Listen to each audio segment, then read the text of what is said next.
How's it going, folks? Today we're looking at not a table. Basically, this is not a table, it's just a bunch of divs that have been kind of joined up together. You click on generate order and you end up with this entry here, and then you click it again and it moves, and it's pretty random. So the position changes and the number is changing each time. Okay, now this is a hard one. Let's go scan. I'll try and edit this pause out.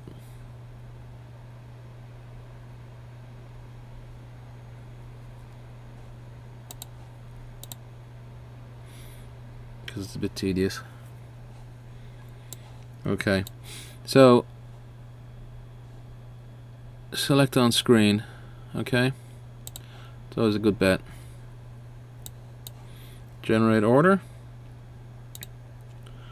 and then we want this, and we want that. Okay, so let's zoom in and see what we've actually got inside. We've got a very specific number, which we don't want, because that changes every single time. So let's call it the order you are looking for. Okay, and inner text has a number, and obviously we can't use that number because that's going to change. But we do want the tag because it is in a div.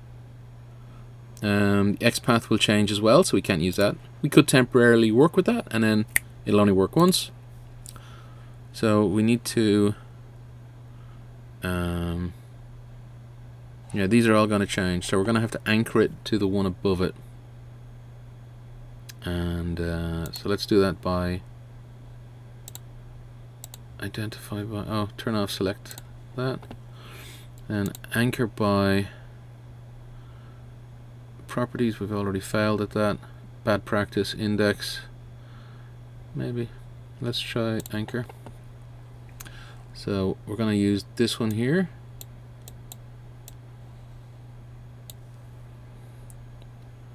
Order ID.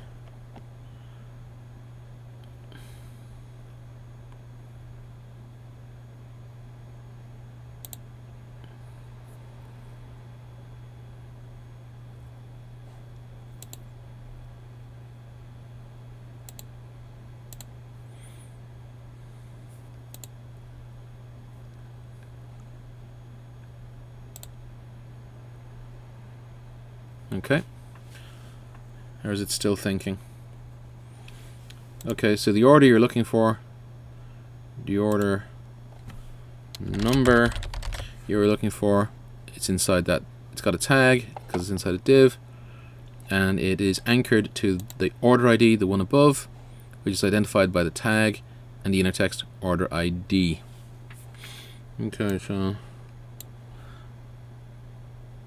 we got the generate, we got the number we're looking for, the relative. Actually, guys, I don't actually want that order ID in my scanned module, so can we uncheck that? Is that okay? Okay. Back. Basic. Yeah, that looks good to me. Actually, you know what? Let's just do a advanced, and this ID thing, it requires a relative identifier.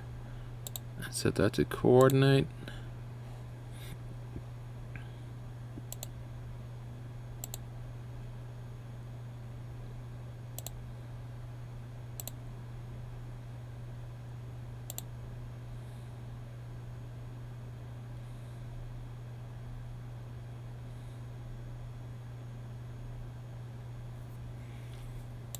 I don't know why it did that.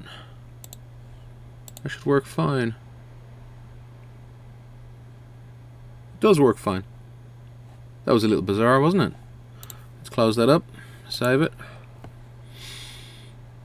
Okay, so this is the module we have, and the order number you are looking for.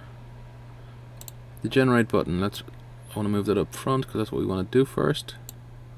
Click on the generate button. We're going to buffer that. We're going to paste it in there. So let's drag that bad boy into there. These are all the other tests.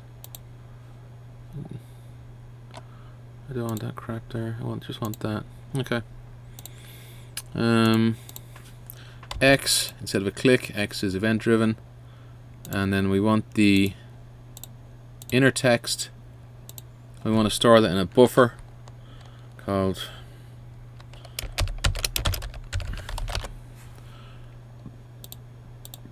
buffer, and then it changes to the arrow. And in here we want to put Flurfunk buffer. Let's give it a go.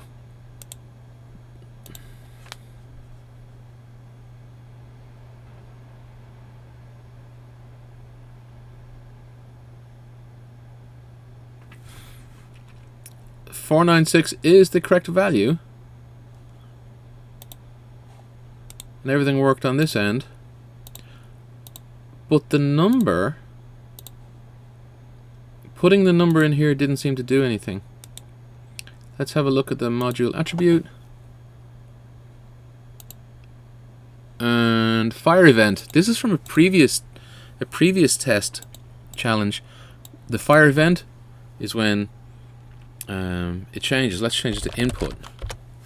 See what happens. Run it again. Boom! That's it, guys. Lovely. Alright, let me stop recording. Cheers, bye.